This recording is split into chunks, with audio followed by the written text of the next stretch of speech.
Yeah, so you know the way on draft night, a lot of people were excited that the Indiana Fever signed a 6'4" stretch four with a one of the purest jump shots in the or will have one of the purest jump shots in the WNBA. Um, you know the way people were really, really excited about that, thinking, you know what, the Indiana Fever, fuck it, we struck out on Beck Allen. Okay, it is what it is. We have signed a player that potentially could just come in and do exactly that. We signed a Katie Lou with a faster jump shot. We signed Justine Passat, who, again, by the way, who is a player that is just genuinely a fantastic, fantastic 3-point shooter. Doesn't have a lot else, but like, look, is going to be could be a really real positive for the roster. Yeah, she's not going to make the roster. Kelly Kouscroft basically said it's like, oh, we can use our developmental spots in second and third round picks. So yeah, it is going to be Justine Passat is not going to make the final roster, and that is not good for the Indiana Fever because Justine Passat, I don't know exactly how developmental roster spots work, but I would assume if a player has the option to go to another team instead of taking your development slot, they can do that. Like it is not ideal at all. Because Justine Passat is somebody that I'm not joking. Could you imagine if you're the New York Liberty? The New York Liberty, I mean this when I say this, the New York Liberty would take her as a developmental player. They might put her on the roster as 12th woman. I don't think they would. But if you have a choice to be a developmental player for the Indiana Fever, who would rather sign a guard that won't play over you, or you can go to New York Liberty and you can be a developmental slot player and you could come in for Beck Allen. I know what I would choose. And the thing is, like, I don't even know what the WNBA developmental players rules. I don't know exactly what the rules are for this because it's a really, really weird one here because it's pay to play. And I don't understand how teams, if for example, like they want to sign a player to a developmental contract, which doesn't guarantee them 1 cent of money, by the way. Like if you get signed to a developmental contract, you might make $0 if you don't get picked. You literally might make $0. And I don't see how they can put in a rule that you can make $0 on one team, but if another team wants to pay 200K, you can't. So the fact is that she could walk somewhere else. Apparently, she again only gets a stipend. She gets if she plays 12 games, which she's allowed to play, she's only allowed to play 12 games as a member of the Fever. Even if she plays all 12 games, the maximum she is allowed to play as a developmental player, she'll only make 70K, and that's the maximum. If she doesn't play all 12 games, she doesn't get paid. She gets put up in a hotel. So,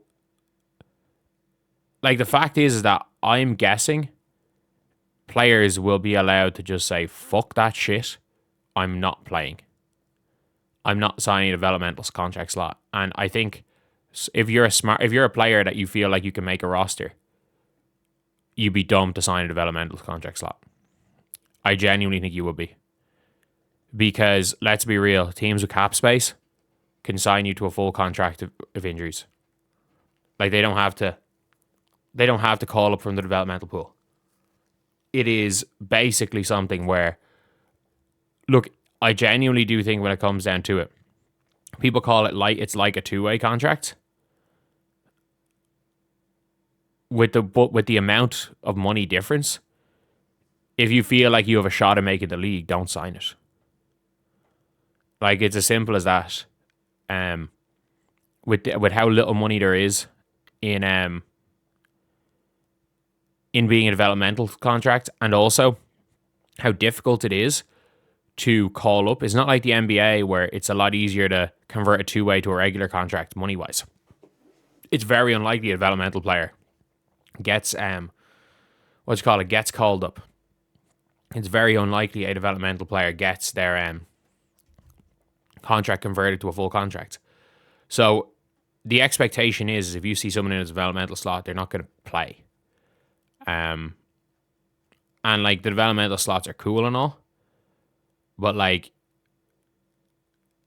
if Justine Passat looks good in preseason and the Indiana Fever still, which they have already committed to, it sounds like Shatori Walker-Kimbrough is a roster spot. And let's be real, they don't have enough size to cut KK Timpson. They just don't. They don't have enough size to cut Michaela Timpson. Even though Michaela Timpson is unplayable. Like, Michaela Timpson is unplayable. Like, you can't play her right now.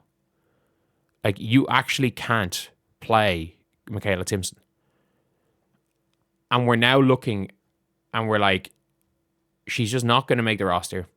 She might not be a development. She might not even be a developmental slot. And there's a chance that the Indiana Fever have wasted a spot on a 6'5" sniper.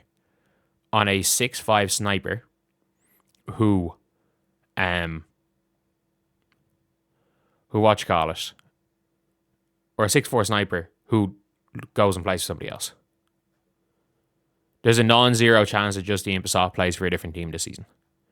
And the Indiana Fever instead will have and instead of having a 6'4" sniper, will put in even a hypothetical situation where Justine Passat is literally a player who just stands there and shoots threes and can do nothing else on the floor.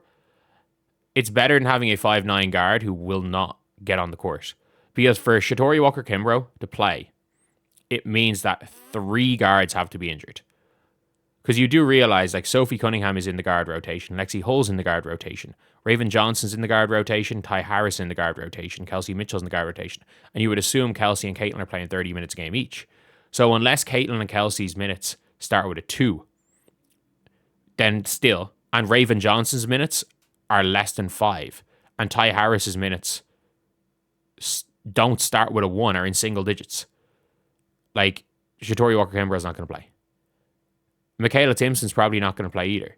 But the fact is that Michaela Timpson should have been cut for some legitimate size because she's unplayable. Like, Michaela Timpson at this point in her career is unplayably bad. And a lot of people think Michaela Timpson's going to be cut and going to end up being signed to a developmental slot. But the problem is that the Indiana Fever, at least Michaela Timpson, even though she's not as tall as Justine Passat, she's at least some size. She's got some length. She can block shots. She rebounds okay. Like, the skills there, the IQ isn't. But yeah, it is a mad one. But there is I'd say there's an 80% chance that Justine Passat does not make the final roster for the Fever. And I would say there's about a 30% chance that Justine Passat plays for a team that is not the Indiana Fever this season after being drafted by the Fever. And we're going to be watching a 6'4" shooter shooting for another team and thinking, damn, the Indiana Fever let this player walk. That's very likely to happen.